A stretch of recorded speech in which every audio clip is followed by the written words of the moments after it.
This House is now in standing Finance Committee. Honourable Member for St. James Central. Mr. Chairman, sir, I seek Head 32. Mr. Chairman, as Head 32 is the Ministry of Foreign Affairs and Foreign Trade, I seek your permission to have my staff join me in the well of the House. Honourable Member, be so permitted.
Mr. Chairman, Head 32, Ministry of Foreign Affairs and Foreign Trade, in the amount of $65,836,076.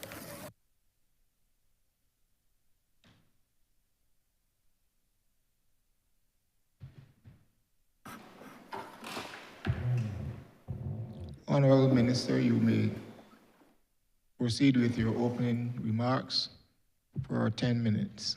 Thank you very much, Mr. Chairman. And Mr. Chairman, please permit me to do a couple of things at the outset, because as you would recognize, there had been a slightly different batting order, if you will, and circumstances beyond our control have caused us to make an amendment to that. So I am appearing before you at a time when I did not anticipate doing that. I want to begin, therefore, by indicating publicly to the Honourable Leader of the Opposition my sense of apology that this was done with very little notice to him. In fact, it was done with very little notice to me, just about a couple of hours. And I am very grateful to the Honourable Leader of the Opposition for his willingness to cooperate with us in the absence of appropriate prior advance notice. Equally, Mr. Chairman, I want to take the opportunity to introduce the members of staff from the Ministry of Foreign Affairs and Foreign Trade who are here with me, equally at short notice, because when they woke up this morning, and indeed up to lunchtime, they had no idea that they would be here today doing this. Permanent Secretary, Ms. Joyanne Skinner, to my left, and then to my right is the Director General of the Ministry, Ms. Donna Ford. Somewhere behind me, obviously I can't see, I have the Chief of Protocol, Risa Lane, Financial Controller, Ms. Sanji Jules, and then three senior Foreign Service officers, Mr. Tyrone Brathwaite, Dr. Ricardo Kelman, and Mr. Corey Archer, respectively. Our Chief Economist, Mr. Evans Agard, Senior Chief Economist, Mr. Dwayne Innes, and Manager of Information Systems, Andre Adams, and Foreign Service Officer, Joanna Ben Griffith. Now, Mr. Chairman, I wanted to come then to the root of this matter. As was indicated at the outset, we are dealing with just approximately a $65 million budget to represent and defend Barbados's interests, and that obviously equates to a sum which is less than roughly 2.5% of the total budget of the country. And without wanting in any way to sound repetitive, because I know you heard it in the last presentation, for this ministry, it cannot be business as usual. When we went to bed last night, all of us would have believed that we lived in a world where Great Britain still remained committed to engaging in significant overseas development assistance. By midday today, Great Britain's Prime Minister has indicated that Great Britain will reduce overseas development assistance, which means funding essentially to small developing countries such as ours. In the US, aid a month ago was a thriving entity doing its best around the world to assist countries such as ours with development assistance and technical assistance of every kind imaginable. And today, 2,000 of the members of US aid have been fired and all of the rest have been sent on administrative leave until further notice.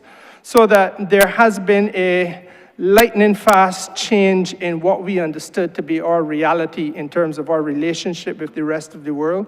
And there's a shift in the global political realities as a whole. Over the course of the last few months, 3 months or so, we would have seen the rise of the far right in the countries of Europe, Italy, Germany, France. And the question that reasonably can be asked is whether the traditional alliances of the North Atlantic, and that is the place that we in this region have traditionally looked to, whether those alliances are holding. And if in fact they are not holding, then the question has to be asked, what is taking their place? And as we ask that, then obviously the question must also be, what is the role of small states and what is the future of small states? And I'd be very happy to engage more deeply on that, because I believe that the issue of multilateralism is something that I feel this House must interrogate more deeply and more closely. Suffice it to say, Mr. Chairman, that we have seen the rise of what may well be called by some a Napoleonic figure in the North Atlantic. And we have seen business leaders and political leaders alike donning the image of sycophants and genuflecting almost before a leviathan. And a number of challenges really arise which we have to address as a small island developing state. The first of them, I think, is really the need for us to recognize that we must now be more strategic than we have ever been before. We have had a history of episodic responses to challenges without necessarily being strategic. The first point I would want to make to this honorable chamber is that the Ministry of Foreign Affairs and Foreign Trade has adopted a posture and intends to continue to adopt that posture for the foreseeable future of being far more strategic, as we now live in an era where it is vital for strategic thinking, and we have to come together, not only on our part, but come together with other like-minded states in this region and outside of the region in the context of alliances and partnerships that are strategically structured. I make the second point, Mr. Chairman, that in similar vein to what has happened in the United States, it is necessary to clearly define for ourselves what we understand to be the best possible trade policy that this country can have, and to use and leverage the influence that we have within CARICOM to make sure that we can have a regional trade policy which equally focuses on the strategic priorities of this region. It has to be smarter, it has to be more diversified in my judgment. And Mr. Chairman, just to give you a few examples of some of the things that we are thinking about, we have to link that trade policy to our industrial policy and therefore explore new areas of economic activity to diversify the region's economy, more importantly, to diversify Barbados's economy.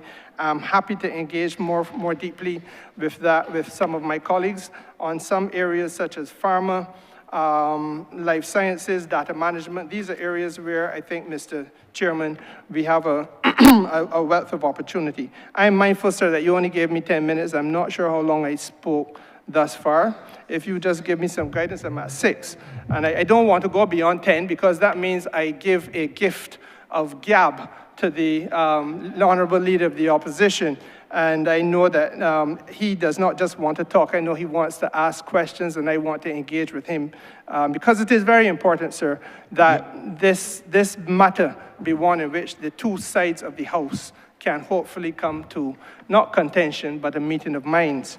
Yes, Honourable Member, you have 3 minutes. Thank you, sir. More than sufficient. Strategic imperatives, sir, is the other thing that I want to engage this House on. What are the strategic imperatives of the country, Barbados? I mentioned before the issue of multilateralism, and I want to say that for me, that is a point of departure, inescapable, fundamental, about which we cannot compromise. There must be engagement with other states like ours and with other nations which may be like-minded, even if they don't have a similar economic or demographic profile. And more importantly than ever before, that is the case now.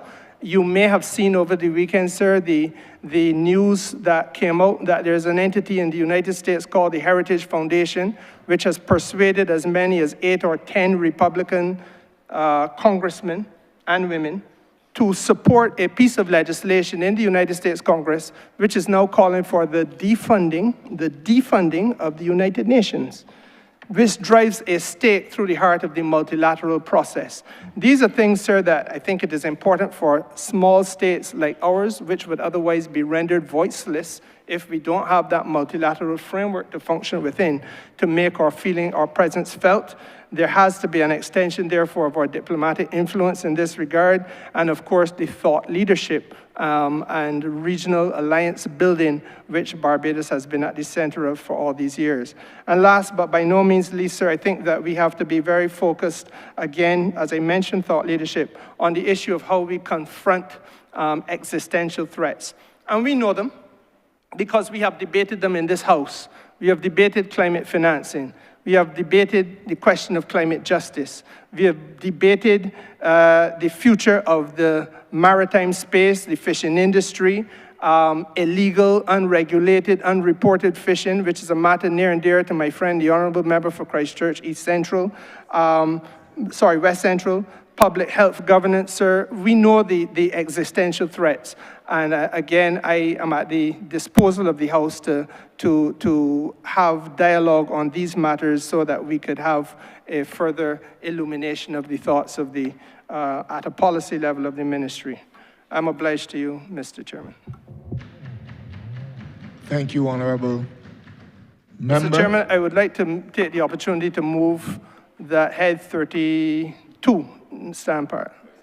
Thank you, Honourable Member, Honourable Minister, right on time. Honourable Leader of the Opposition. I'm obliged to you, Your Honor. Let me begin by saying that, Lord, my heart is not haughty, nor mine eyes lofty. Neither do I exercise myself in great matters or in things too high for me. I note the mood of the Honourable Member for St. James Central, and I have seen a more articulate, I have seen a more composed gentleman. Something brings my parliamentary colleague today to a new composure in which he extends apology to me, and I can assure him that my upbringing has taught me to be gracious and to be kind and to accept the apology. If he had apologized for the conduct of his colleagues yesterday, who several of them asked for me to be put out, to be shut up. Yes, it was said in here yesterday, put him out, put him out. If the apology extends to that, I too will accept that apology. I am not here in any triumphalist spirit. As I said, I began by quoting Psalm, I believe it's 131. Now, to come to the immediate business, the Honourable Member for St. James Central did make reference to a slightly different batting order, and I'm quoting him. And he was gracious enough to apologize to me. He called and asked me if I would agree to shift from the Ministry of Innovation, Science and Technology, I think that's the name of it, and to deal with foreign affairs at short notice. And I wouldn't say with no preparation, because we come here with knowledge. We don't come here and learn things while we sit here. So that when the honorable member asks me to adjust my mental my thoughts to, or my mental preparation to this, that is not difficult to do. We come with fixed ideas as to life. Foreign affairs. It must be a concern to the people of this country that we have a de jure Minister of Foreign Affairs. And the honorable member for St. James Central is a lawyer, and he appreciates those Latin words, de jure. I accuse him today of being a de jure Minister of Foreign Affairs. And he will understand that I do that because I also give him the title of a de facto Junior Minister of Foreign Affairs. He's been taken around the globe to several capitals. In fact, the speech that usually the very articulate member made here today, he has not made a speech as lengthy as that in any of the capitals of the world to which he's been carried, like a baby in arms. Since the Prime Minister now seems to be the de facto Minister of Foreign Affairs, and we want to remind the Prime Minister of this country that the Ministry of Foreign Affairs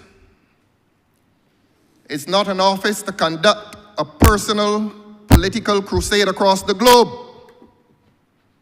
That this country is seriously entitled to representation across the globe and in the capitals of this globe, representing and defending the genuine foreign affairs interests of this country. We have seen a degeneration of foreign affairs in this country to a personal political crusade. And we have people in Barbados conjecturing as to ambitions, as to personal ambitions across the globe at the expense of the genuine interests of this country. Your Honor, I was going to make this speech whether the earlier events of today had occurred or not. This speech is not adjusted to any recent events. How much time do I have, sir? Another 7? You have 4 minutes. 4 minutes. Good, I'm halfway. So that the events of earlier today have not influenced what I came here today to say. That this country is in a perilous state. And its foreign affairs, the Ministry of the Foreign Affairs, is doing nothing to further the domestic interests of this country. And I repeat, while a personal crusade is conducted in the name of the people of this country. Let us go to this thing called regathering, because this minister has taken responsibility for a part of that charade called regathering. And that yes, it is a charade, and that $624,000 of the taxpayers' money have been dedicated to this ministry to deal with regathering. And there was a launch of regathering in the London High Commission, and the flyer, which launched by advertisement, that regathering event carried the logo of the Barbados Labour Party, and that is evidence as to what we have said about regathering conceptually. that we gathering is a partisan event. It's a Barbados Labour Party event masquerading as a national event. And that is what is happening to foreign affairs in this country. So when it is not being used for a personal political crusade, it is being used to further the interests of the Barbados Labour Party in the name of the people of Barbados, and more importantly, in the money of the people of Barbados. This speech has nothing to do with the events of earlier today. I had this speech well in my mind. Well in my mind, sir. So that foreign affairs has now been reduced not only to personal ambitions, but to the enfranchisement of friends. We hear about a mission, a planned mission in Morocco, and I can tell you who will get the job. We hear of one along the east coast of Africa, Kenya. We hear of another one in somewhere in the Middle East. All personal friendships, enfranchised expensively in the name of the people of Barbados and with the money of the people of Barbados. Our foreign affairs has degenerated into feathering the nest of friends. And if foreign affairs is to become serious in this country, it must abandon these global escapades and come right back to CARICOM. This country is suffering a food crisis. And we bring in food from all over the globe. And apart from bringing food from all over the globe, we bring a lot of pretty talk from all over the globe. We need our food from here in the Caribbean. We need to establish alliances among CARICOM. That's the most important feature of our foreign affairs right now. I can be challenged on that. And I have proposed previously, and I'm going to say it here in this Parliament, that this CARICOM, if it is to mean anything, that the Prime Ministers of this CARICOM must convene prime ministerial cabinet meetings once every 6 weeks around the capitals of this Caribbean. Because we had a conference here over the weekend.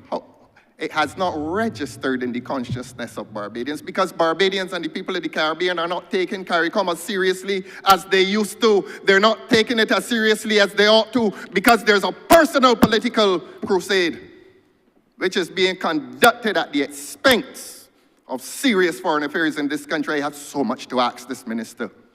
Honourable member, you will How get many? the One more minute, opportunity sir? to ask me. No, your time has expired. My time is up. So Yes. you give me one sentence, and I will be grateful. One sentence. You're very gracious, sir. So that we need to redefine our foreign affairs.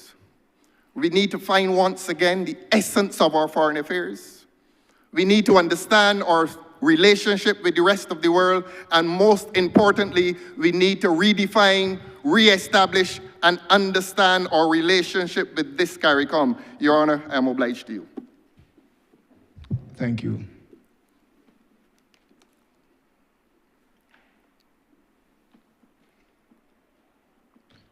Let me just outline the process to the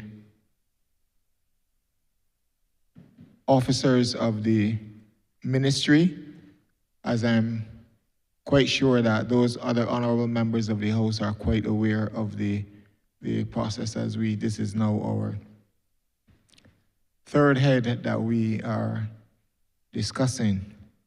So permit me to speak to the officers of this ministry. You are given 3 minutes to respond to a question as so directed by the Honourable Minister. The Minister has 5 minutes to respond to a question asked, or he may so direct to the officer within the ministry who has 3 minutes to respond to that question. Before you begin to speak, officers, you give your name and the office which you hold within the ministry for the records of this House. Just give your name and the position for the record of this House. Honorable members, let me remind you that you have your question, and I'm deliberately reminding you because I want you to definitely follow these instructions. You have your questions to the minister must not exceed 3 minutes. You can use that 3 minutes to make a statement or comments, and then that we shift to another member of the House. Or you ask a question, and then you would have, if you believe that the question has not been answered satisfactorily, you would then have 3 supplementary questions to that question that you have asked. The supplementary must be related to the question that you have asked initially. And then we move on to the next member. So, having said that, I don't know if the minister wants to come in or say something else. I would be very happy to, sir. I was going to invite you to explain to me whether the rules allow me to respond in any way to the outpouring that we just heard from the leader of the opposition. During the course of your time in the well, you have ample of 5-minute opportunities to respond. But I can't respond directly. No. Okay. Thank you, sir.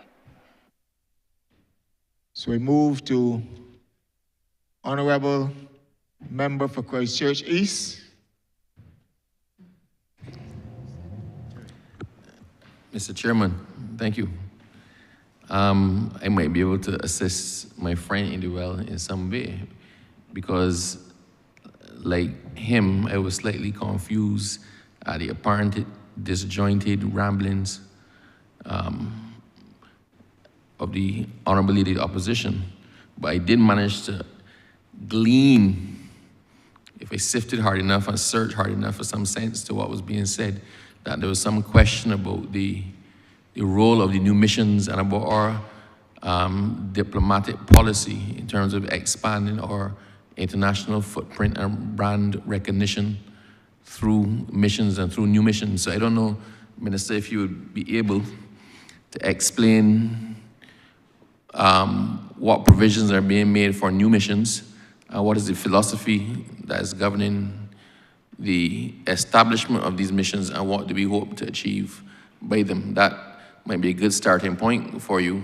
And I think that somewhere in there, the Honourable Leader of the Opposition was trying to ask that. He didn't quite get there, but I think he was trying to get there. So if we can help him.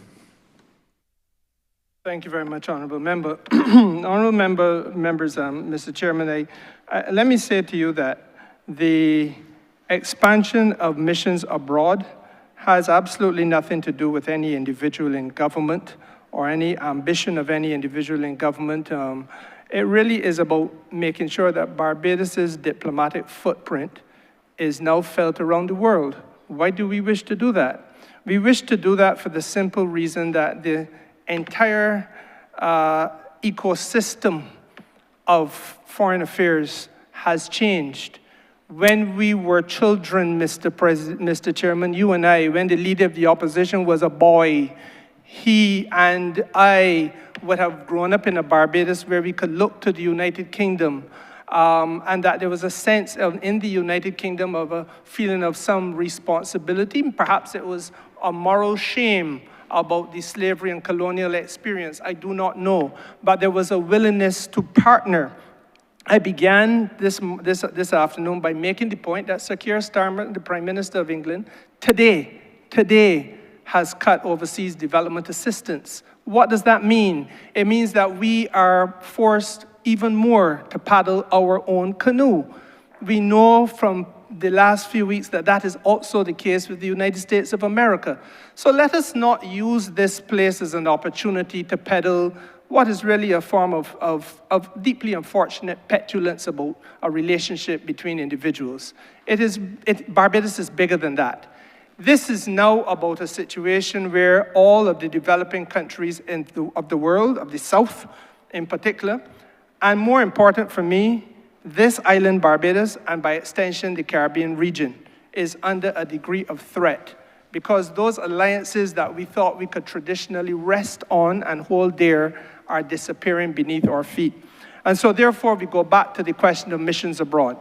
We have to find the resources and make the commitment to have Barbados's interests and Barbados's voice represented overseas and defended and promoted overseas. So that, for example, Mr. Chairman, when we go to have a mission, we already have, so I think the leader of the opposition was misunderstanding what has happened. We have a mission in Kenya. We have one in Ghana. And it is through the mission in Kenya and Ghana that we have been able to build a relationship with the African Union. And it is through the relationship with the African Union, about which I will not compromise, that we are in a position to have the Afro-Exim Bank having a headquarters here in this region. It is through that relationship with the Afro-Exim Bank that ordinary businesses in Barbados are now able to access development assistance, financing assistance, and sectors in this country, like our tourism sector, and our agriculture sector, are able to develop financing, or access financing assistance, and have a greater degree of opportunity for growth. This is what it is fundamentally about. And equally, Mr. Chairman, it is about creating more opportunities so that when, for example, we are able to have a closer knitting of our relationship with Africa, as we have through those two missions, or when, for example, we are able to have a closer knitting of our relationship with Latin America, as we have a mission that we opened in Brazil, and another one that we opened in Panama, we are able, Mr. Chairman, then, therefore, to have commercial relationships being established between ourselves and with those countries. Now, why is that important? It is important because Barbados has a one-country approach. And wherever we go, we are using our missions to promote our tourism product. We're using our missions to promote our industrial effort. We're using our missions, Mr. Chairman, to promote our culture. We're using our missions to promote Barbados as a whole. And quite frankly, sir, the fruits of that, again, can be seen in the relationship with Panama. It can be seen in the relationship with Brazil. So that we have now, when this government came to office, we were getting one flight a week from Copa out of Brazil directly, out of Panama directly. It is going around 4 days a week now, sir. That is tourism. The belly of the aircraft is being used to move products, sir. That is commerce and business. And that is what it is about.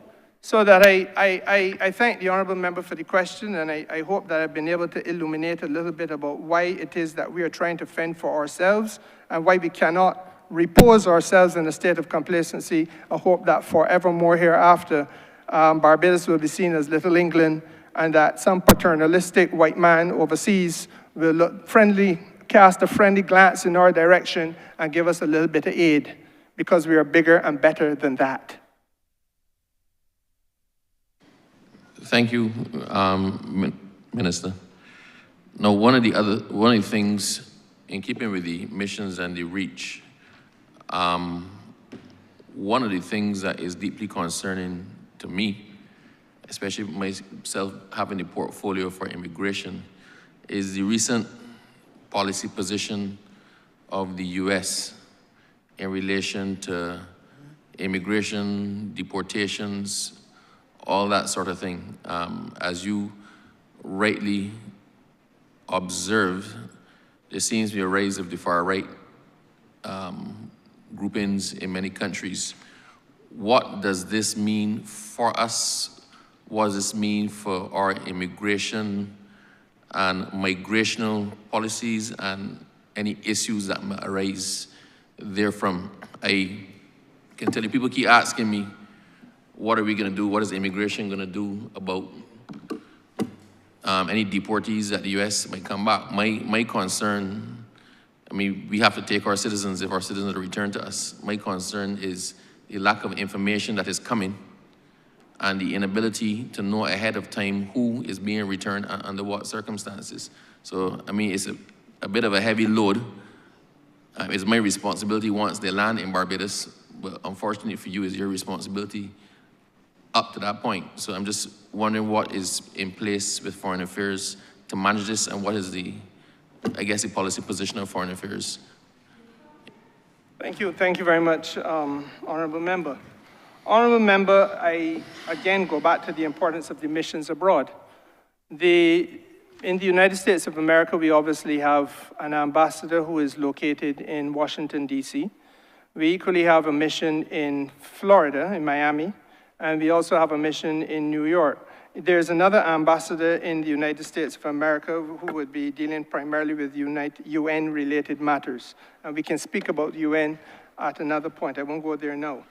In New York and in Miami, we have recently augmented the staff level by putting in place deputy consuls general. And the responsibility of the Deputy Consul General is directly related to relationships with the diaspora. And obviously your question is speaking to the Barbadian diaspora who are living in the United States but may not be documented, because those are the ones who would be sent or be eligible to be sent back here.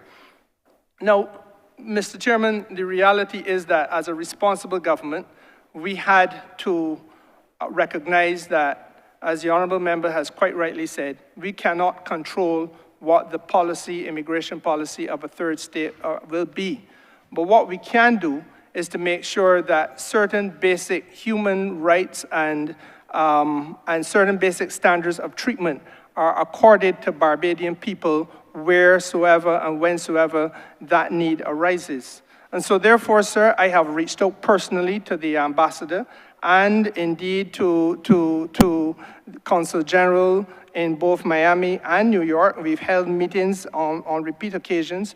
They have, as a result of that, been able to form a relationship with the ACLU, the American Civil Liberties Union, so that our staff up there are better equipped by way of consultation with ACLU to be able to identify and have working hands-on knowledge of what some of the regulatory and legal requirements are in any of the states which might be impacted, where we find that there are Barbadians who may be, as they so loosely use the term, taken up and deported. Now, sir, the concerns for us here at Capital in Barbados are the welfare of Barbadian citizens. I wish with all my heart that every Barbadian who decided to emigrate to the United States did so in accordance with the best practices and requirements of law. But we all know that that is not the case. And we equally know that there are some circumstances which cry out for there to be secondary and tertiary consideration in the interest of human rights. Because there are people who would be up there, not only from Barbados, but across this region, who may have gone to the United States and not, as we would say, made themselves right. They may be there for 20, 25 years and have a partner. And they and their partner are living together with children. Those little children may be 5, 7, 8 years old, still going to school. And if you take one parent away from the family, you cause the disintegration of the family. You can have a set of circumstances where there is no funding, no financing for the family because that person was the principal breadwinner. These are considerations where we feel it is a duty to speak with our colleagues in the United States so as to alert them to the circumstances which may be unintentional, which may be unwitting, but nonetheless are real. And that to say to them that there may be a better way for us to do these things. Now, if that fails, and it may, because I can give no guarantee, but if it fails, it will not be for want of effort. So the first point I want to make is that we have continuing to build out the relationship with the American Civil Liberties Union. The second point I want to make is that in protecting the interests of our diaspora, the Director General, myself, and the Permanent Secretary have had discussions with the Chargé d'Affaires of the United States of America here in Barbados. And we have made it clear that what we really would like to know is to have is advance notice. If you are going to send home 3, 4, 5, 50 Barbadians on a flight, we would want to know in advance who is coming. We would want to be able not only to receive them, but to be in a position where they can be re-assimilated into Barbadian society, which means that we need to know from whence these people have come. Are you sending home somebody who previously was a prisoner? And if so, what was the crime that that person committed? Because if it was a non-violent offender, then that's a slightly different thing to if it was a person who has committed several armed robberies or murder or something of that nature. Equally, we must have some background of that person so that we can identify if they have family in Barbados. And that enables us to think about how we can, as I say, assimilate them into this country again.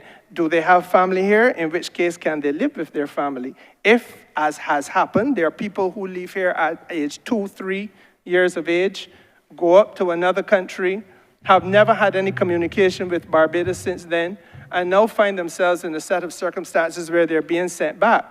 They have no family here, they had no housing here, and therefore it is necessary for the state to find a way of accommodating them from scratch. So these are some of the issues, Mr. Chairman, which we are working through with the United States government. And you will note the marked and absolute departure in the way in which the business of that embassy is operating, as opposed to what you heard from the Leader of the Opposition in his very unfortunate outburst this afternoon. Sir,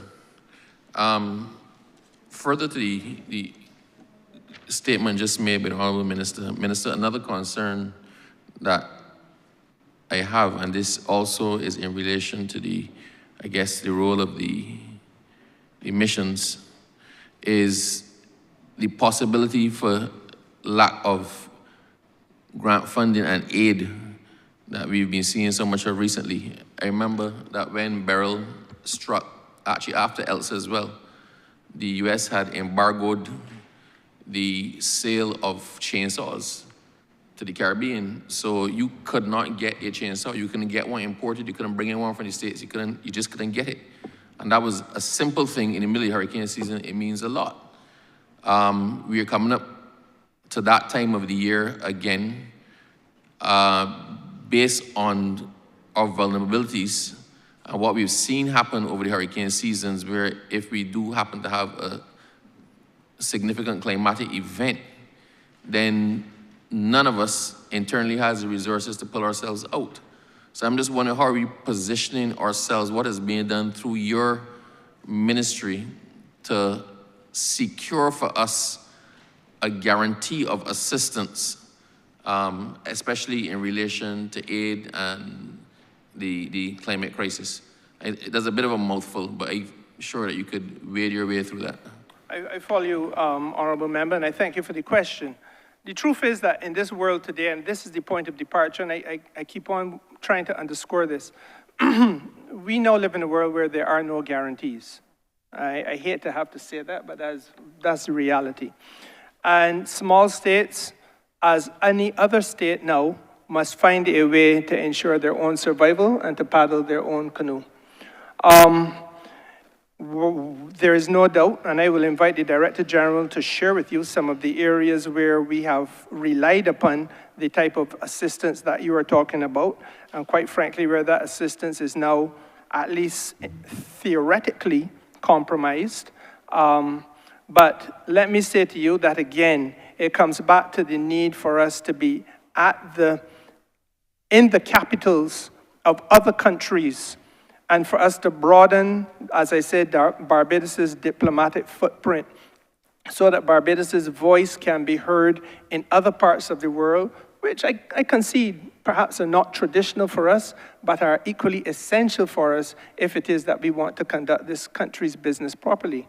So that, for example, because of some of the climate-related issues that you talk about, we have had discussions with Saudi Arabia And because we are fortunate now to have an embassy in the United Arab Emirates, it is easier for us to relate to the countries of the Middle East in particular, because that which they have had to live through as a lived experience from the very beginning of their time, the excessive heat, the dryness, the drought, etc., things which we are now having to adjust to and adjust rapidly, they have established best practices. And therefore, they're able to lend us the technical assistance and in some cases, the capacity building for us to be able to walk that journey too. I will invite the Director General to share with you some of the areas where we have are recognizing that we will be perhaps vulnerable as a result of the policies of the North Atlantic, and then how we will use our missions in order to try to replace that reliance that we traditionally had by way of building out new partnerships with other people.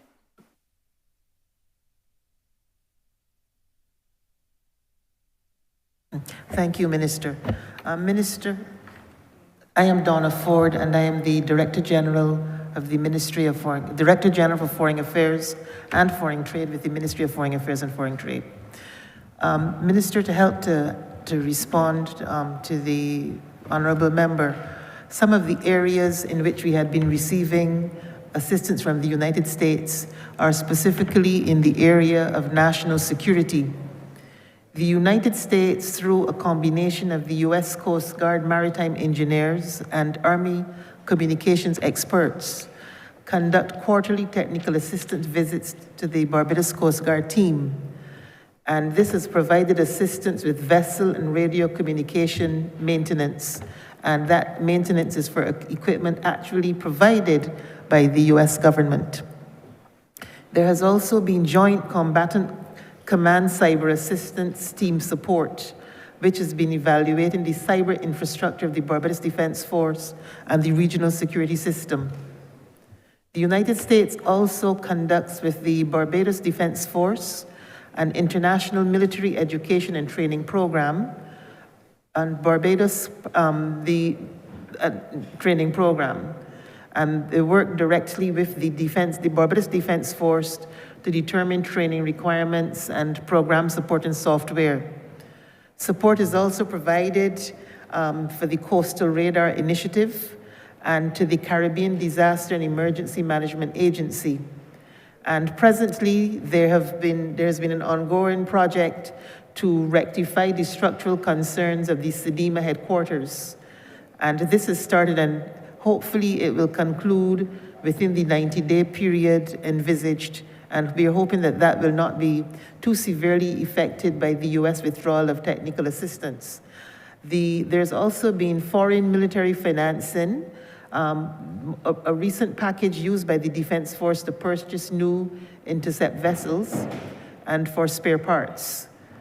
In terms of the narcotics and law enforcement, there has also been significant assistance in the area of partnering with several other CARICOM countries to modernize legislation and criminal justice procedures.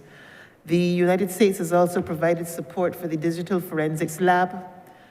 They have supported with a strategic investigative advisor, with customs enforcement, and with an asset forfeiture program. Thank you. So you see, Minister, that gives you an insight into some of the areas where we have, for example, in security sector, and there are other sectors where we have had a traditional alliance. And you will recall that I had said before that our history has been one of having what I really think are episodic responses to challenges and not necessarily a strategic approach. And where we are now is that we recognize there is a need, and perhaps this is a good thing. What is happening in the world is a good thing for us. It is a silver lining around the cloud. It gives us a golden opportunity to build out strategic and principled, targeted methods of operation with regard to a number of different areas, whether it is security, whether it is the way in which we treat the climate impact on our agricultural sector, wherever. and to build alliances with countries with whom we have a like-mindedness, and countries which are in a similar state of affairs, quite frankly, and therefore we can have a more sure-footed partnership and a more diversified partnership, rather than simply being blinkered and focused, as we have been historically, primarily on the North Atlantic. But we can't do that if we don't have the missions abroad. And we can't do that if the leader of the country does not engage with other leaders of other countries, which is the critical point. It is gone are the days, we're no longer arguing at a standpipe in the 1960s, and that politics needs to be left behind. We need to understand that the leader of a country must be able to engage with colleagues and to share concerns at that table, at that level, and together then articulate a way forward in the common interests. And we are building alliances with people with whom we have common interests, but for years we had no relationship. It begins with relationships and discussion. Minister, thank you very much for your lucid and enlightening elaborations. I am definitely enlightened, and I hope others in the chambers are so enlightened as well. Mr. Chairman, I thank you. Thank you, Honourable Member. Honourable Member for St. James South. Thank you so much, Chair. I'm glad to have the opportunity to ask some questions, because I've recognized that across the country there is a general absence of understanding of what our foreign affairs is about and how foreign affairs helps us to fulfill the mandates in our various ministries. And therefore the work of the foreign affairs and foreign trade divisions are not well known and understood, but they are felt when you succeed in what ministries are able to do as a result of building the relationships first and building the collaboration and initiatives that come out of those relationships.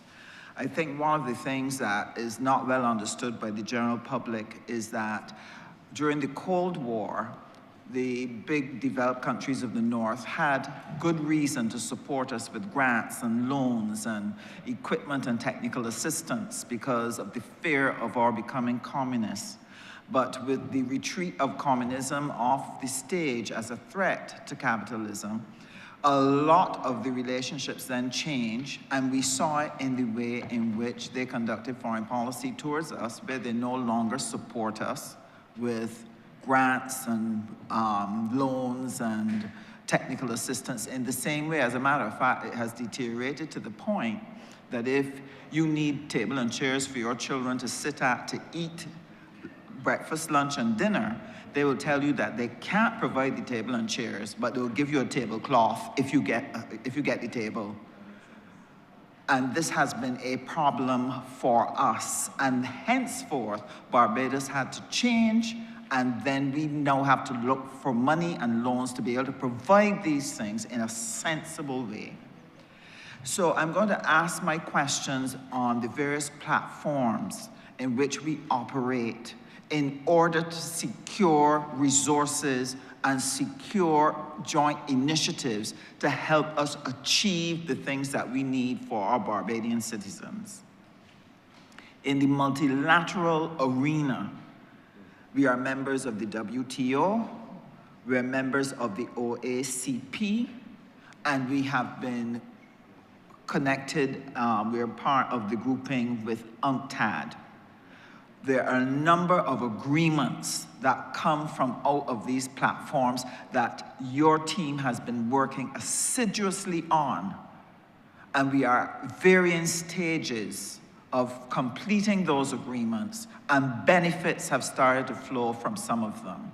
I would like to ask if you could share, for the benefit of the chamber, the honorable member, of the opposition leader, and for the country, share what are some of those agreements and the benefits to us. Thank you, Minister. Minister, the multilateral first of all, let me say the multilateral system, in the event that I didn't say it before, I want to take the opportunity to say now, is really an opportunity for small states like ours to have a voice where otherwise we would have none. It is, for me, voice for the voiceless. It is an empowering opportunity. At the WTO, you raised that specifically. We just were the leaders among the, when I say leaders, we are among the first countries to be able to sign on to an agreement on illegal and unreported fishing. Why is it significant to us? It is significant to us because, again, we're not just voiceless because we're small. Very often we're economically powerless as well. And we don't have large fleets in terms of navies and Coast Guard vessels and that type of thing. So the bare minimum is what we have, and that's what we have to contend with. But we have more maritime space. We have 425 times the terrestrial or land space as our maritime space. And it's virtually impossible for us alone to police it. But what we have to do, therefore, is to build alliances with countries who will be in a better capacity to assist in the policing, and equally to help put in place regulatory frameworks so that when vessels from Asia, as we know happens, and I'm not going to identify any particular country here, but when vessels from Asia come into our waters with 5-mile-long drift nets, and they scrape up everything that the 5-mile net can catch, and therefore young fish, baby fish, alongside the adults are harvested together. All of the biodiversity along the ocean floor is scraped up and carried along. These are some of the things that essentially rape and rob. It is essential, therefore, for our mission, and I go back to the role of missions. The mission in Geneva plays a major role in the engagements in this matter, and it is through the work of that mission that we were able to be among the very first to be signatories to the WTO agreement on illegal, unreported, and unregulated fisheries. The question of ensuring that subsidies are not indiscriminately used in a manner then that makes competition unfair, and that would render our products, as we try to get into other markets, uncompetitive. That is also an agreement which has come out of that WTO framework that enables our business people and their products to be able to access markets in a fairer and more competitive way. Again, I feel that one of the things that is not an agreement, one of the things where our voice has been heard and where we have been fortunate that people take note of the moral, and this is the strength of a small state sometimes, if you can speak with moral integrity. And this is where Barbados is recognized. I sense that this is a source of angst for some in the opposition who see it as embellishment of one individual. But if you are an intellectual thought leader globally, it is a good thing for the country from which you come. And let us face facts. The Prime Minister of Barbados is an intellectual thought leader globally, and globally respected for that. Now you take a position at the WTO where we say to them, frankly, how is it that you can expect to have an entity, which is a global entity, resolving disputes, but there is no dispute resolution body? So that the work that we are doing in order to frame agreements and get people to the table to work, large countries working with small, quite frankly, can be cast aside, as we have seen done in the North Atlantic, by one individual acting almost like a Leviathan and saying, I am not interested in that. I am going to arbitrarily apply tariffs in the way that I feel and for the purpose that I feel. And what the WTO was established to achieve was the exact opposite, to regulate that and to wrestle that tendency, which is really the law of the jungle, that the strongest among us will survive and the weakest and the poorest among us will die. And that is not a world that we as Barbadians can afford to want to live in. And that is the reason why we do the things that we do, Minister, in so many different capitals with so many different missions, because that is the only way to make Barbados' presence felt and Barbados' values shared. And it is those values are really the principles now that become some of the guardrails that cause countries with a conscience to be able to say, hold on, maybe this is going the wrong way, and maybe too many people, and we have become the voice of those people. Too many millions of people, quite frankly, can be compromised if we don't try to do this business in a better way. And that's what it is about.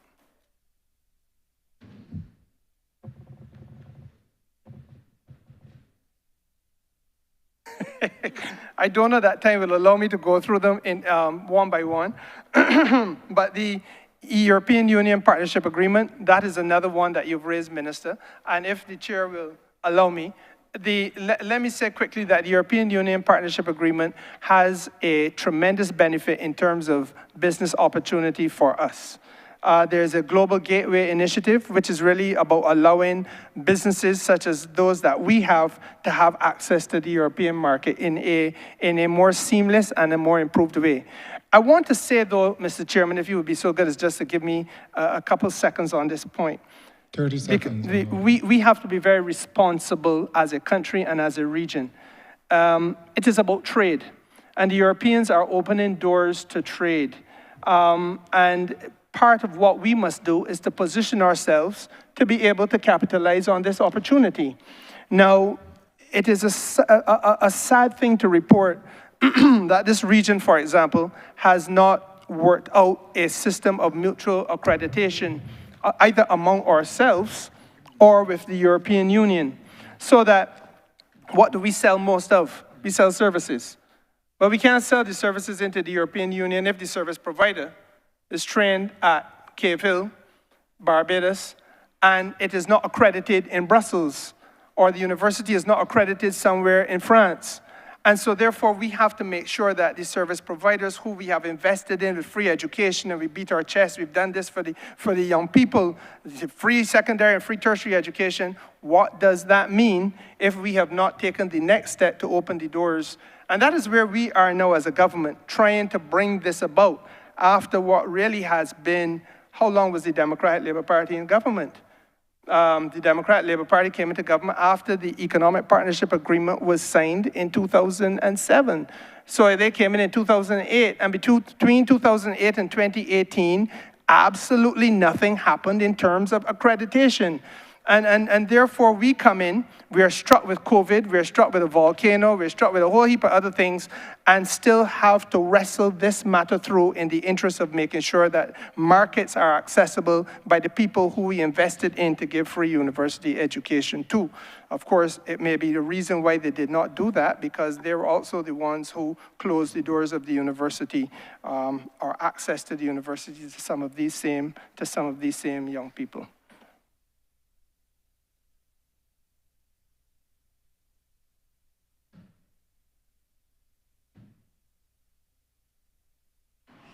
Thank you very much.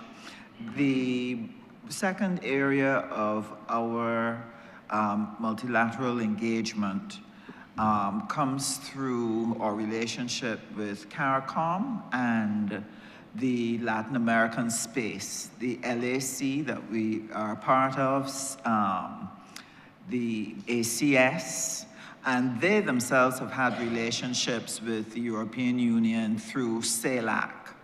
And these have provided opportunities for us to engage Latin American countries that we would not normally have engagements with.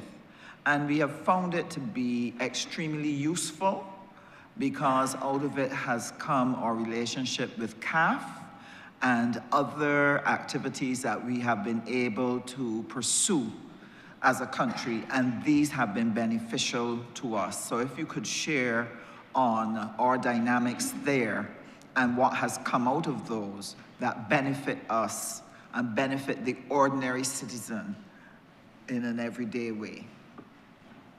Well, Again, Minister, let me say to you that you are talking about agreements, and I want to take the question a little bit broader, if you would permit me, and talk about functional cooperation. Yeah? Because when we get to Latin America, you'll realize that there's an entity that we have talked about very little in Barbados, and that is it is called CELAC, which is the Community of Latin American and Caribbean States. Effectively, it captures all of Latin America and all of of CARICOM, except for North America is on its own out there. But the reality is that this organization has been for a long time, and I go back to the point that I make about us being very sporadic in terms of the way in which we do things. This organization has been almost an appendage to the region's business, and quite frankly, an appendage to Barbados's business. And we are now saying, look, enough is enough with that. Because the signals that are being sent to us from the North Atlantic, and United States and Great Britain and so on, is that perhaps we do not matter as much as we used to. And if you listen to Sir Keir Starmer's speech today, you will realize that as apologetic as he sounded, effectively he's saying that home drums have to beat first, I have to raise my defense budget, and therefore I am going to compromise the assistance to overseas development, which is, as I said, assistance to countries like ours. So what is it that we have control over? We have control over partnerships with places like Brazil. We have control over partnerships with places like Mexico. We have control over partnerships with many of the Latin American countries who, quite frankly, have, for a variety of reasons, expressed an interest in doing business with us. Now, let me say to you that the Honourable Member for Christchurch South, in his outburst this afternoon, lambasted the government for all of the missions we're opening. But what are the ones we are receiving? I believe it is correct to say that Panama has opened one within the course of the last 6 months or so in Barbados, in Bridgetown, Barbados. So Colombia is equally opening one, or has opened already. Mexico has expressed an interest in opening one as well. And why do they do this? They do this because this country, this little rock, is being seen as a place from which you're getting thought leadership, a place from which you're getting principled policy direction globally, and they want to associate themselves with that. And equally, colleagues, there is an opportunity that presents itself for us, because as we build those relationships, so too we also can discuss what matters to us. Market penetration for some of the people who do a tremendous amount of business, or who are trying to do a tremendous amount of business outside of the 166 square miles of Barbados. And again, I go back to the question of our service providers. But I also want to look at the people who trade in commodities. The rum that we produce can be and should be on Mexican shelves. The biscuits that we produce can be and should be on Colombian shelves. We have recently done a trade agreement, and you, Minister, would have been part of the Ministry of Foreign Affairs at that time, with Colombia, where CARICOM and Colombia have come to a meeting of minds on the way in which we can create a new stream of products coming into Barbados. And quite frankly, Mr. Chairman, at a price which is cheaper than that which is coming off the shelves of the United States of America. So what does that do? That means that we have a trade agreement with Colombia that is opening the doors of opportunity for there to be a reduction in the cost of living for the things that Colombia is selling, in terms of the people of Barbados being able to buy those products at a cheaper price. So perhaps it may be coffee, perhaps it may be, I don't know, furniture, you name it. But the point is that we now have an opportunity which didn't exist before because of the nature of the trade agreement that we have been able to establish with Colombia, which, again, could not have been effected in the way that it was without the partnership that we got from our mission in Panama.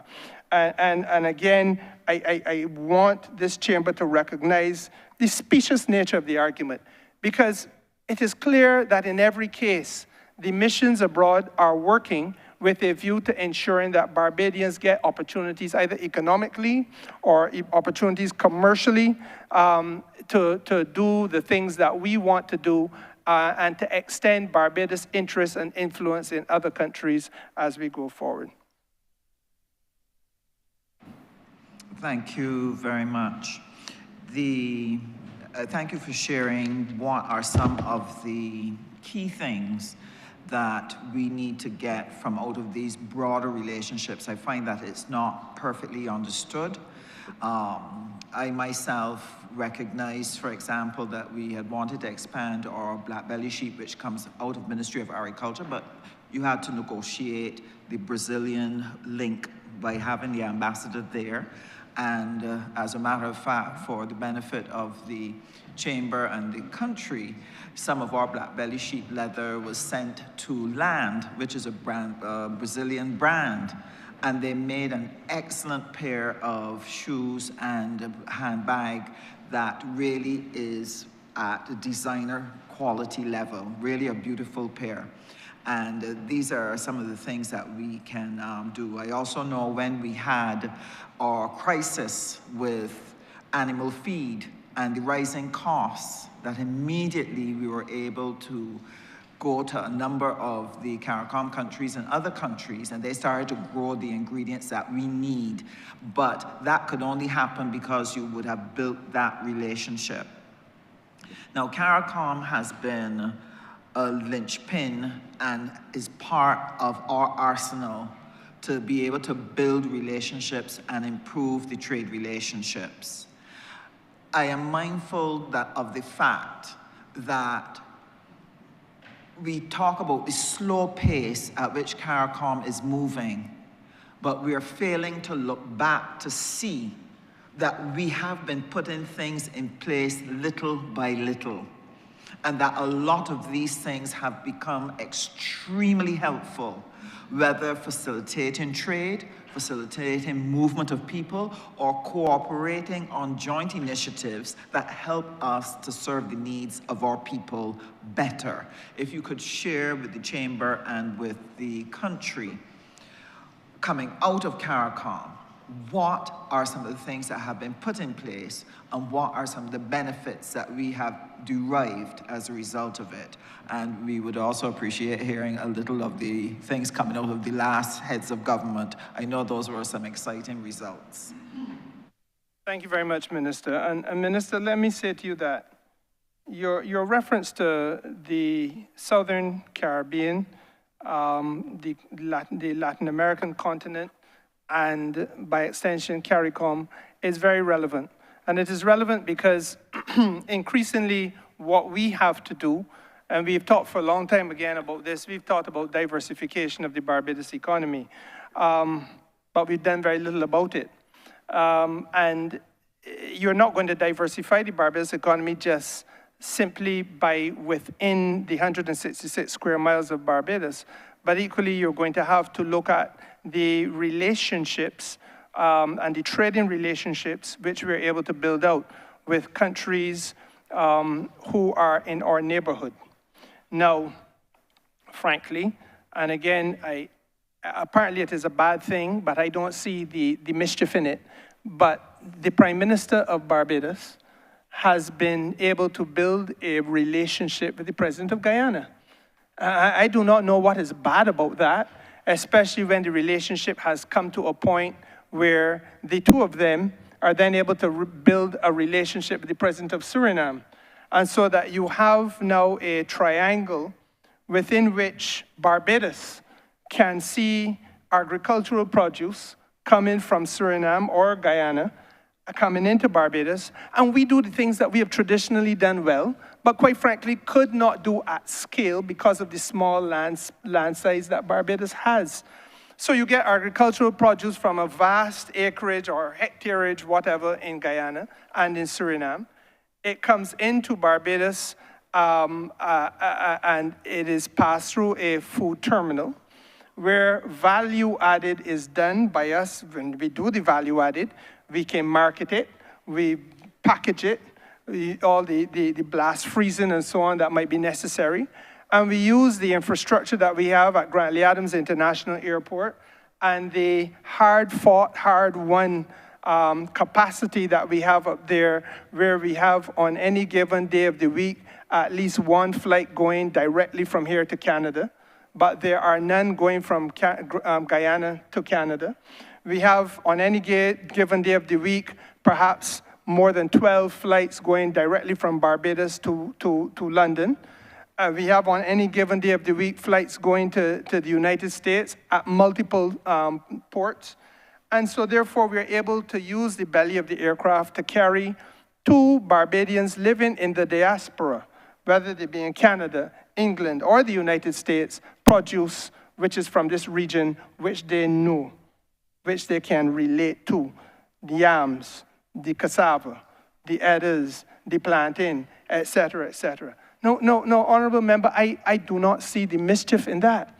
But it begins, once again, with heads of government not staying in capital, but being willing to move and meet together and discuss how you can forge these new economic partnerships and alliances that help us to diversify away from the traditional and historically structured reliance on the North Atlantic. But what is the other advantage, you might ask? The other advantage is that it reduces our food import bill. And that is where CARICOM has come into play, because CARICOM had as an ambition to reduce the food import bill by 25% by the year 2025. And in large measure, we have made great strides. It has now been extended to the year 2030 in order to incorporate a number of other ambitions. But the fact of the matter is that we can, for the first time, see a meaningful agricultural and industrial policy coming out of CARICOM. Equally, Honourable Member, you asked about one of the other successes. I would have to tell you that I think the happiest one for me is the free movement. And now we know that by the 31st of March this year, countries will be in a position where they all will facilitate any individual member state that wants to go forward on free movement with the liberty to do so. And again, we know our situation. We know our shortage of skills. Right now, as I speak to you, the embassy, the much maligned embassy in Kenya, is working on our behalf, or on the behalf of the people of Barbados, with the Ethiopian government to assist us in identifying, in obtaining certain skill sets which we are short of here. People who have specialties in engineering, people who have specialties in some of the other professions where we are short of here. Similarly, in Ghana, we have seen already that we've obtained nurses from Ghana as a result of that. And there's a cohort here now, I believe, of over 200 working in Barbados. Through the embassy in Ghana, much maligned in this chamber, and the ingratitude is such that it would burst your breast, because I do not understand how these things can be happening, and the embassies are maligned for it. Equally, I would want to say to you, Honourable Member, that look, even as we try to build those relationships that enable us to get to the skill sets, that bring in the skill sets that we need, and we understand that the country is short on some of the required skills, growth is not going to be possible if we don't have that type of collaboration. Interestingly, there are those who seem to think that we should continue to be looking to the North Atlantic. In the North Atlantic, it is now impossible for Africans to get a transit visa to get to Barbados. But if there's a country that is willing to assist us in Africa, then it is necessary for us to go to Africa, build that relationship, and be able to bring people here directly, which is what we did. The last cohort of nurses flew directly from Ghana to Barbados. Let me say, Mr. Chairman, in closing, that today, the Secretary of State of the United States of America served notice on all of us, that those of us who have relationships with the medical practitioners, whether it be nurses or doctors, whoever in Cuba, and are going to have them working in your country, will no longer be able to have access to US visas. That is the climate within which we now function. And so therefore it is vitally important that as strangleholds are applied on areas and to countries with whom we have been able to build partnerships, that we ensure we have a menu of options at our disposal. Because it is only through that menu of options in this increasingly hostile global environment that we as a government are able to keep the heads of the people of Barbados above water, Honourable Member.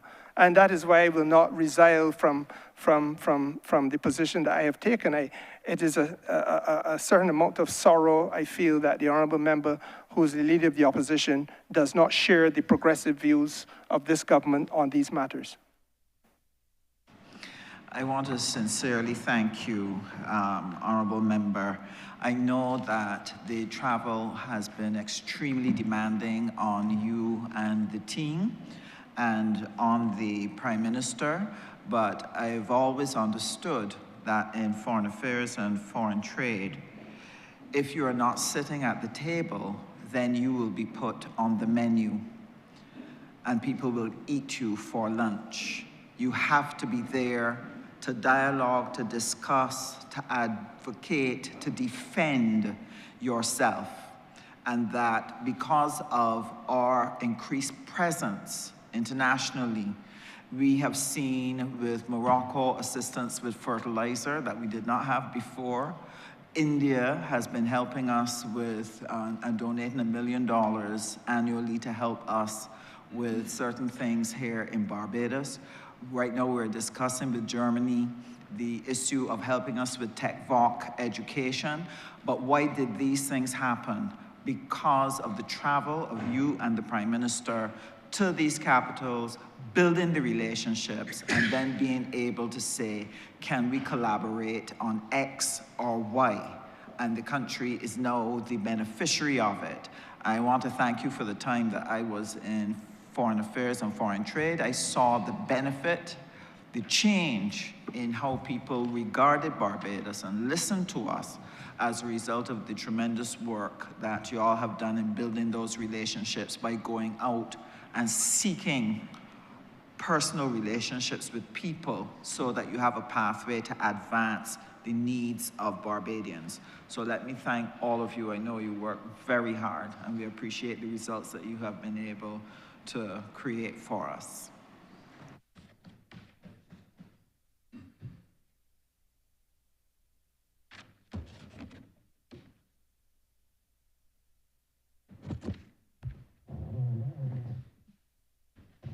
Honourable Member for St. Michael South. Thank you, Chair. I want to begin by commending the Minister on his presentation and thus far and for the work that he has done on behalf of the country. Mr. Chair, I had the opportunity to serve at Global Affairs Canada for a few years. And to me, the work at Global Affairs Canada exposed me to the importance of this ministry and this kind of work.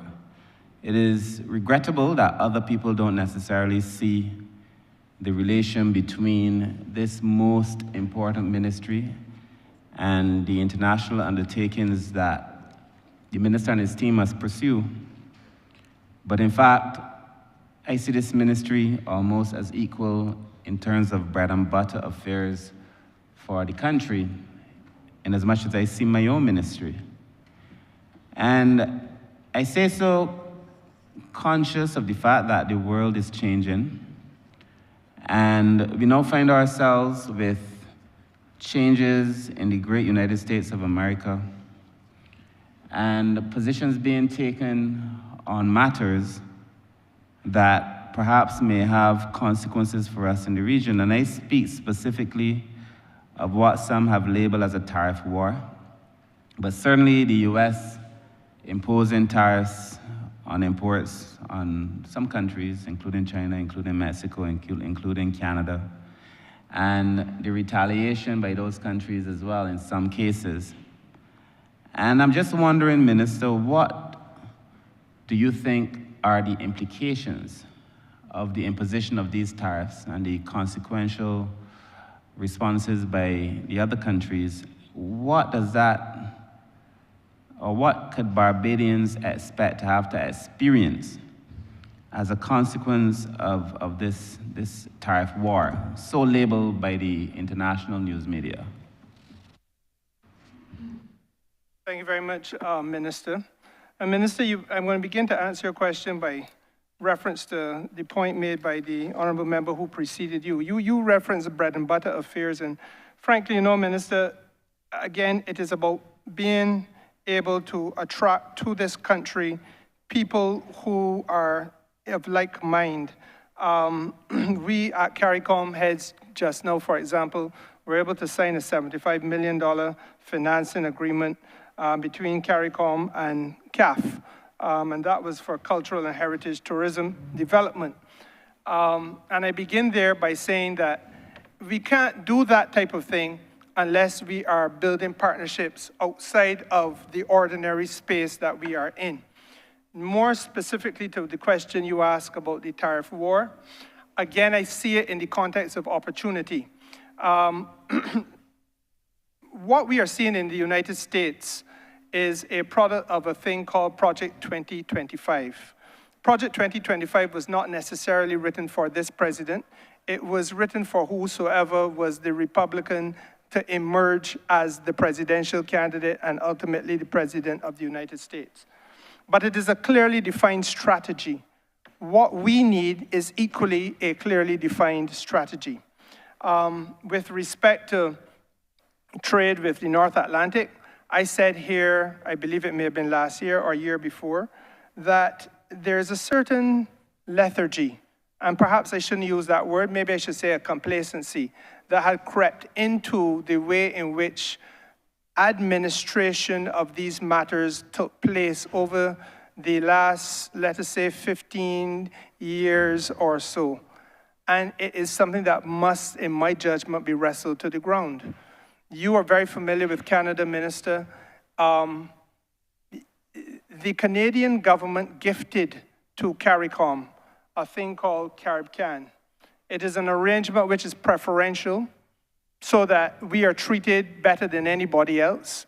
It is not consistent with the World Trade Organization rules, so that it is entirely at the whim, fancy, and discretion of a Canadian Prime Minister, whosoever he or she may be, to say, I am going to go to the WTO and I'm going to seek a waiver to roll over market access for you good people in the Caribbean so that you can access our market on preferential terms. And while that may have worked in the 1970s and 80s, I want to suggest that it is most imperfect for us if we are looking at life beyond 2025. And that is an example of where we need to try to flesh out a substantive trade agreement with Canada. In my judgment, that could be partial scope in nature so that we focus primarily on the strengths that we have as a country, and that is the sale of our services. I believe you've heard me on this point before, Minister. I feel strongly that we have sold services across the Caribbean. Construction businesses in Barbados, there are some that have functioned in almost every country of the Caribbean. There are insurance companies in Barbados that replicate their business entirely across the Caribbean. They are, even in the food and beverage sector, there are restaurants that are to be found in other parts of the Caribbean. And so therefore, I think it is important for us to recognize that we do have a competitive advantage in services and that we should try to get into larger markets and facilitate the growth of our service providers by getting them into those markets. Is it an easy task? It certainly is not. But are others in this region doing it? Yes, they are. The Trinidadians are doing a partial scope agreement as we speak. I believe it is with oh gosh, who is it? No, it's not. Oh, the country is beating me. But Trinidad is working on one as we speak, and Belize is working on one as well. And they're doing it with Latin American countries. And I believe that the thinking behind these agreements, as far as those countries are concerned, is identical to what we have. What are our strengths? Let us identify them. And if we can work out those strengths, then without prejudice to any other CARICOM country's interest, first of all, can we access this market on terms that allow for our people to get an advantage? And I think that that is where our thinking should be. Now, had we done that with the United States of America, quite frankly, because we were gifted a relationship by Ronald Reagan, just around the same time as CaribCan. And the relationship by Ronald Reagan that we were given is almost identical to the one in CaribCan, where you are going to have a few items that are allowed to get preferential access into the US market at the discretion of the United States Senate and Congress. And they will determine in their own decision whether they are going to go to the WTO and roll over a waiver. And the truth is that the taste of the pudding now is going to be in the eating, because in September of this year, the United States of America will have to make a decision as to whether or not market access for Barbadian goods is going to be continued. Now, where did we fail? We failed by not going to them and saying, look, it's time for us to put on our big boy pants. And we want to have a market access agreement with you that goes beyond just your discretion. We believe that we can supply to the United States services. We believe that we have successfully sold services into this region in CARICOM, and that our service providers, whosoever they may be, are competitive. Sagicor functions in the United States of America. Sagicor is Barbadian born and bred. Don't ask me to accept that Sagicor is a failure, because it is doing more business up there than it has ever done before in the world. So therefore, if we have but one example, can there not be more? And that is the conversation that I think we failed to have, and that we should have had, and we must now have. And honorable member, if I could be even more pointed in answering this question on tariffs, I see it also as an opportunity in the sense that if we are nimble, we benefit. When the Canadian Prime Minister, perhaps in a fit of angst, I don't know, indicated to his citizens that the way in which he was being treated by the President of the United States was offensive, and that he felt that Canadians should rally behind him and not import alcohol from the United States of America, it created an opportunity for Barbados rum in Canada. When he said, don't take your vacation in the United States of America, it in effect creates an opportunity for Barbados tourism with Canada. And we have to see these things, read the headline, and be nimble enough by the morning after you read the headline to be able to have a plan put together that you can capitalize on the opportunity that now presents itself, because this is the world in which we now live in. The only certainty is that there is going to be uncertainty.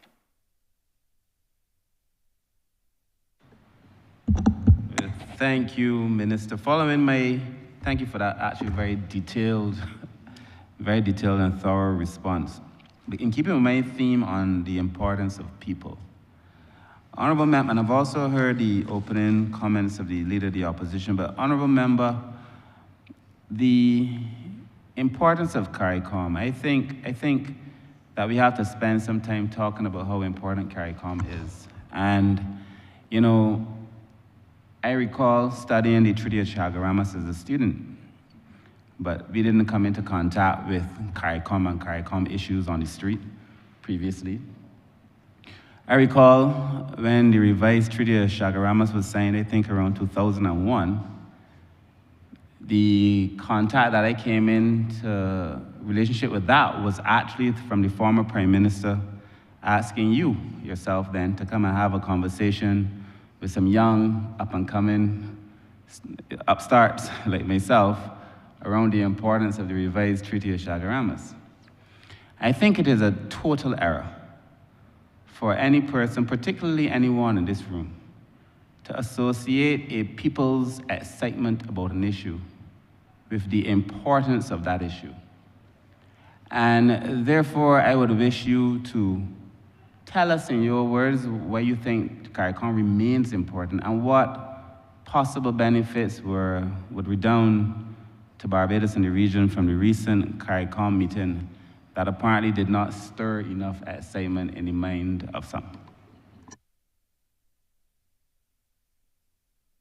Honourable Member, I think the magic of CARICOM is multiple. On one hand, and the tendency is to look at it purely from an economic perspective, but there is an integration aspect of this. The movement of the Caribbean people together the cross-fertilization of our ideas, quite frankly, of our cultures, our languages. And I believe that the beauty of that is going to be manifested in Carifesta in a couple of months.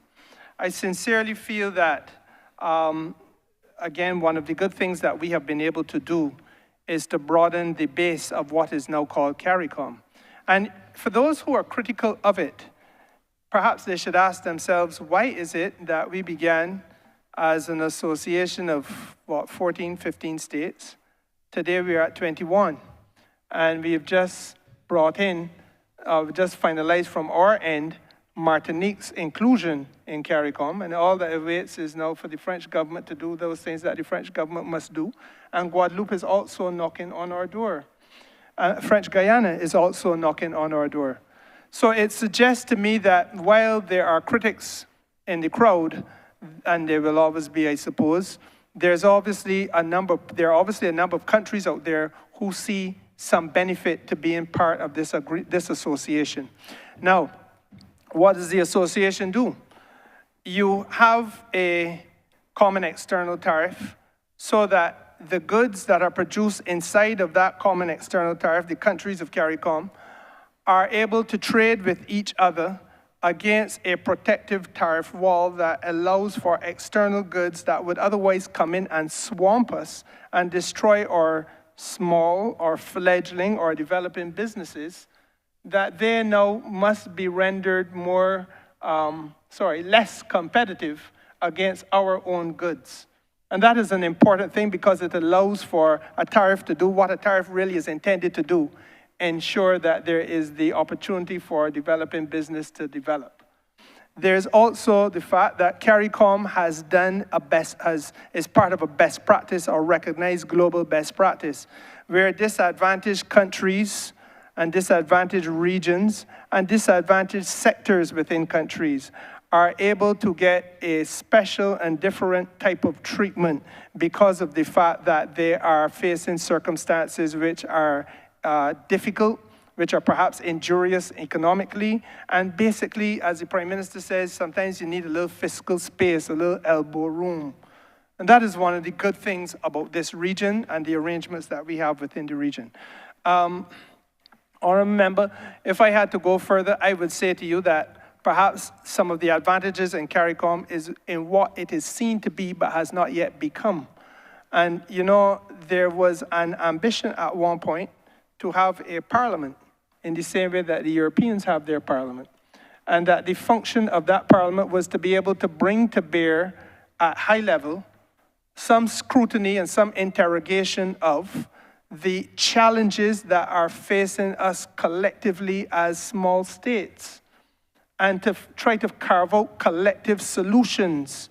Now, we failed to do that so that the voice of our members of parliament are not necessarily heard in CARICOM in the way in which it was envisaged, but it is something that we can still achieve. And quite frankly, it is something that, in my judgment, we should strive to achieve. Equally, if I was sitting where the leader of the opposition now sits, I would go back to the days when it was contemplated that there be a meeting at regular intervals between the region's leaders of opposition, so that there can be some continuity to CARICOM and some common understanding of what it is about. Because what we heard today is perhaps the best evidence that is available of the dearth of understanding about what CARICOM is really intended to be. I don't wish to use the word ignorance, Honourable Member. I wish to say a dearth of understanding. Do not put words or seek to put anything else in my mouth. And I feel that that dearth of understanding can be bridged if it is that we have, at an institutional level, that type of interface between leaders of the opposition.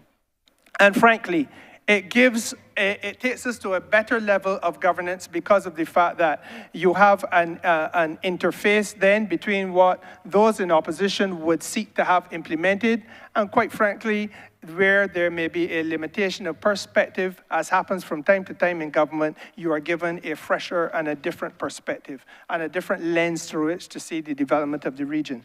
And And last but by no means least, there's an aspect of this that speaks to the development of our young people. And then this is going to be found in the revised treaty. But I think that this is really the spirit of the region. The functional cooperation that we have, where we share best practices.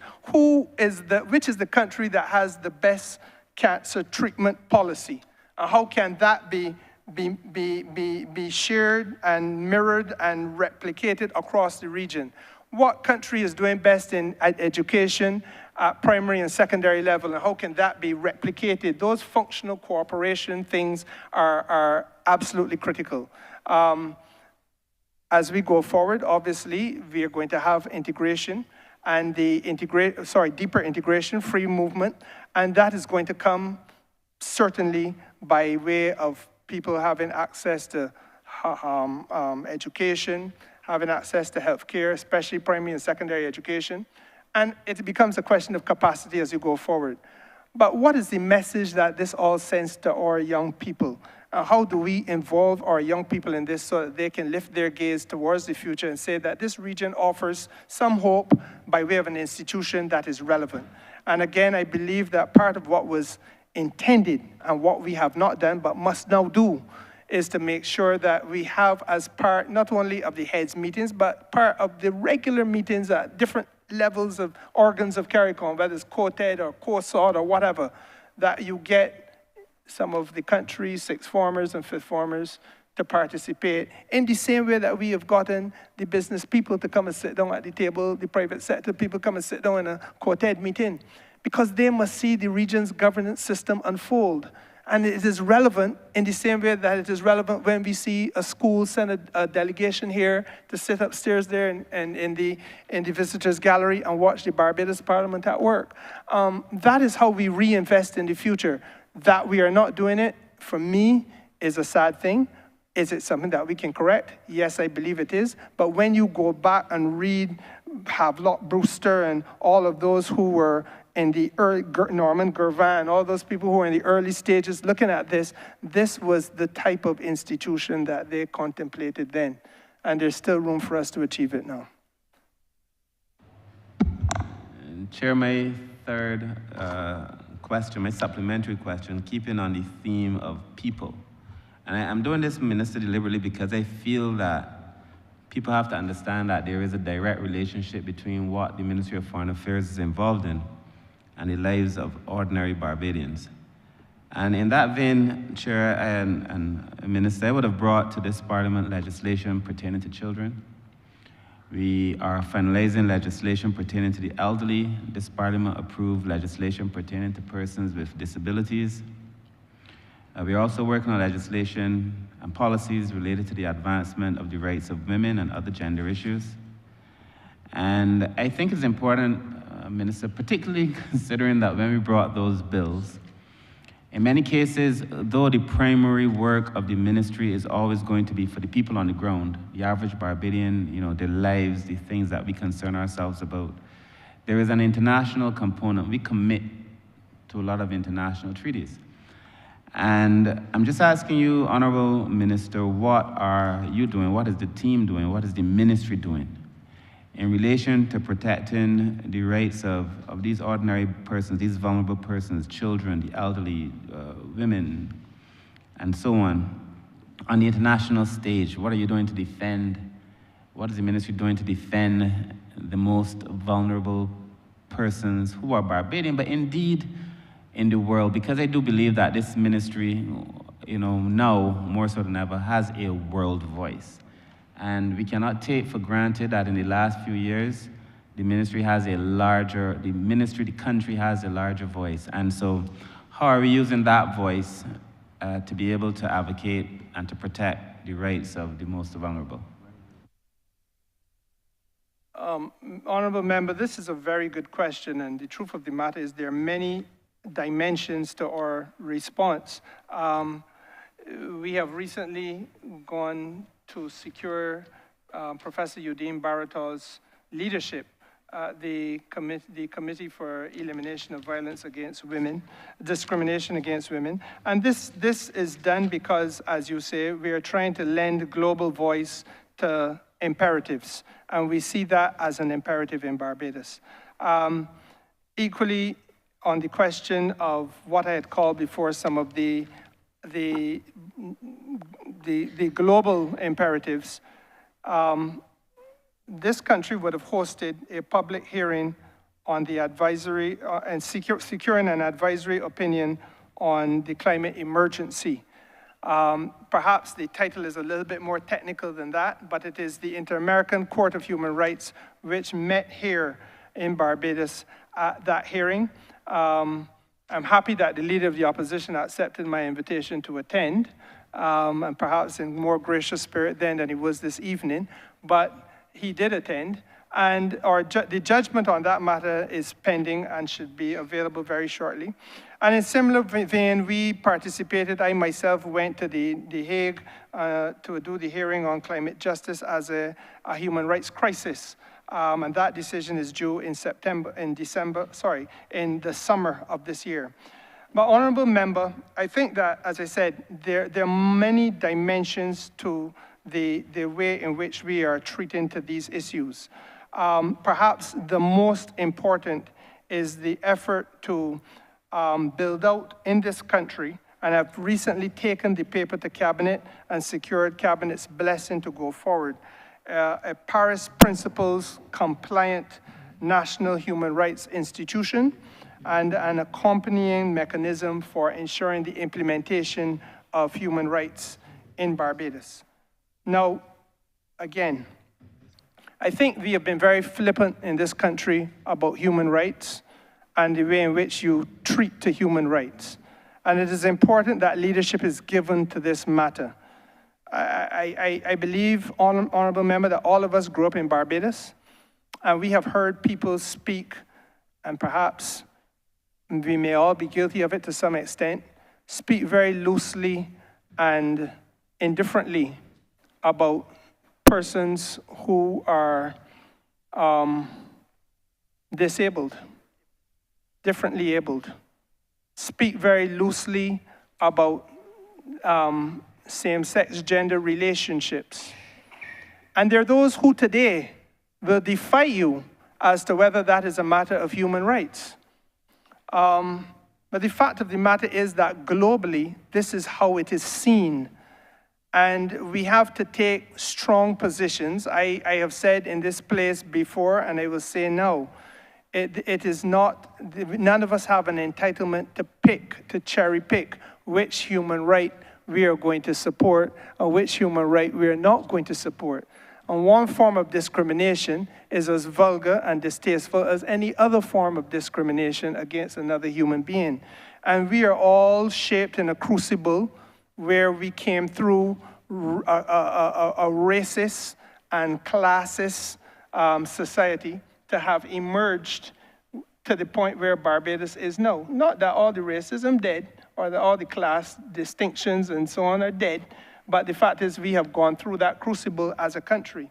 So it is very important in my judgment that we have a national human rights institution that can give thought leadership and direction on some of these issues, and to ensure that we educate, first of all, Barbadians about the importance of us being able to live better together as a people, and to share that type of approach to life with the rest of this region and by extension the rest of this world. Exceptionally important now that we are living in a time where there are those in other parts of the world who treat very indifferently to matters of diversity, matters of equity, and matters of inclusion. And we have to make sure then that there is a voice that stabilizes. And you asked before what it is that small states can do. That is one of the things that small states can do. We may not have the diplomacy of military might, but we have the diplomacy of influence. Now, the Paris Principles compliant national human rights entity is something that I will ask one of my senior foreign service officers to elaborate on. But let me say to you that by Paris Principles compliant, I want to say this for the record of the House. We're talking about an entity that must be established either under the Constitution of Barbados or under primary law, such as an Act of Parliament. It has to be independent in nature, as is the judiciary. So it must have formal and functional independence. And equally, it has to be autonomous in terms of its funding, so that the funding for the institution must be guaranteed and that it cannot be at the whim or fancy of anybody, Prime Minister or otherwise, to pull that.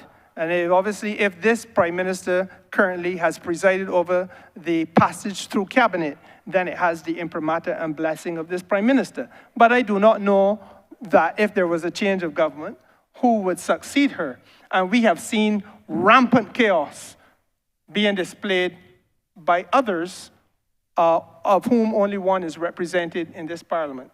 And in such an environment, grotesque as it is important to make sure that the institution be protected from that type of unseemly practice and behavior. Equally, there must be an annual reporting to Parliament, and there must be freedom to address any human rights issue. That is what we're talking about when we talk about the Paris Principles. They conceptualize that type of approach, where an institution is free to function, it is financially backed, it is independent in nature, and it can say, I want to address the issue of discrimination against homosexuals in Barbados. And perhaps now is the time for us to start to have these candid discussions with our people. And this is where the thought leadership must come about. Because for a long time we have been content to sweep types of discrimination under the rug. An honourable member, I congratulate you again, because you were the minister who piloted the bill here, or the bills rather, that have so successfully placed into a new tier of our democracy the rights of the disabled in this country during the course of the last couple of months. So that basically, Minister, is where we're at. And I would invite Mr. Tyrone Brathwaite, if he can elaborate further on where we want to go with the National Human Rights Institution.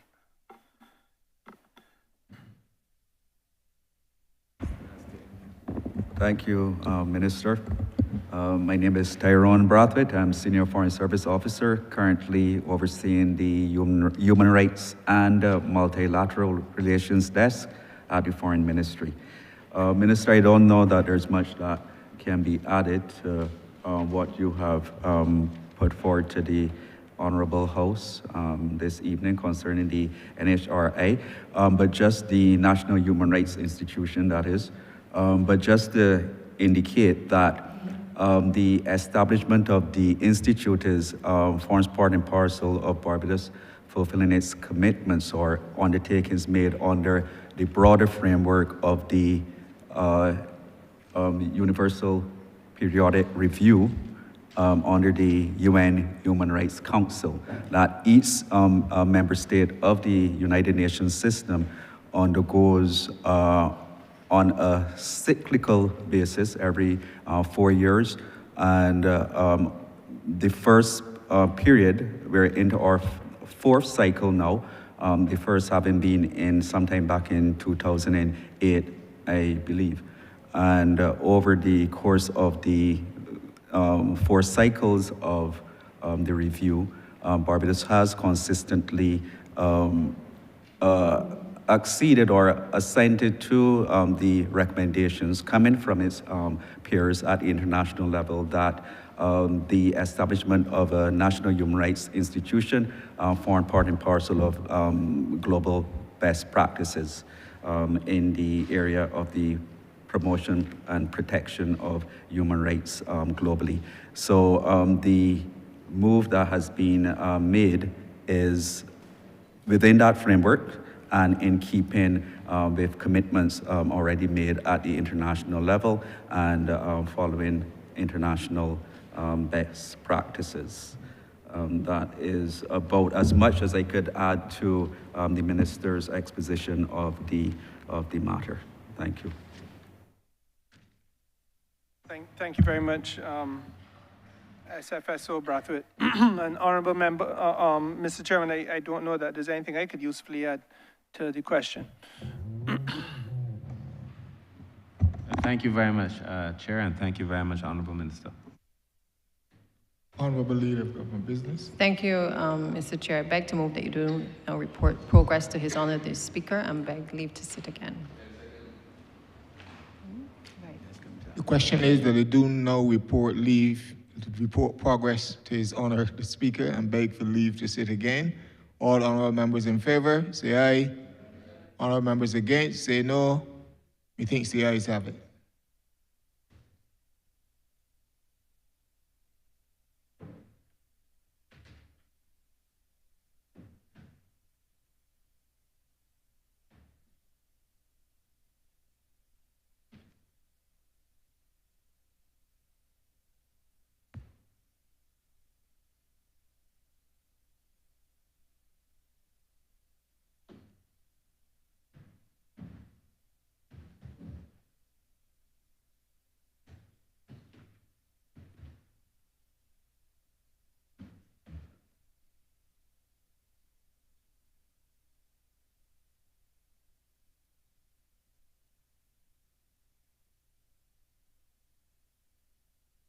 The chairman has reported progress and requests leave to sit again. Honourable Leader of Government Business. Thank you, Mr. Speaker. I beg to move the suspension of the House until Friday, the 25th of February at 10. Friday, the 25th of February. Sorry. Friday, the 28th of February at 9:30 a.m. The question is that this Honourable Chairman be suspended until Friday, the 20th day of February at 9:30 a.m. All those honourable members in favour, please say aye. Those against, please say no. Meeting the ayes have it. This Honourable Chairman stands suspended until Friday, the 20th day of February, 2025 at 9:30 a.m.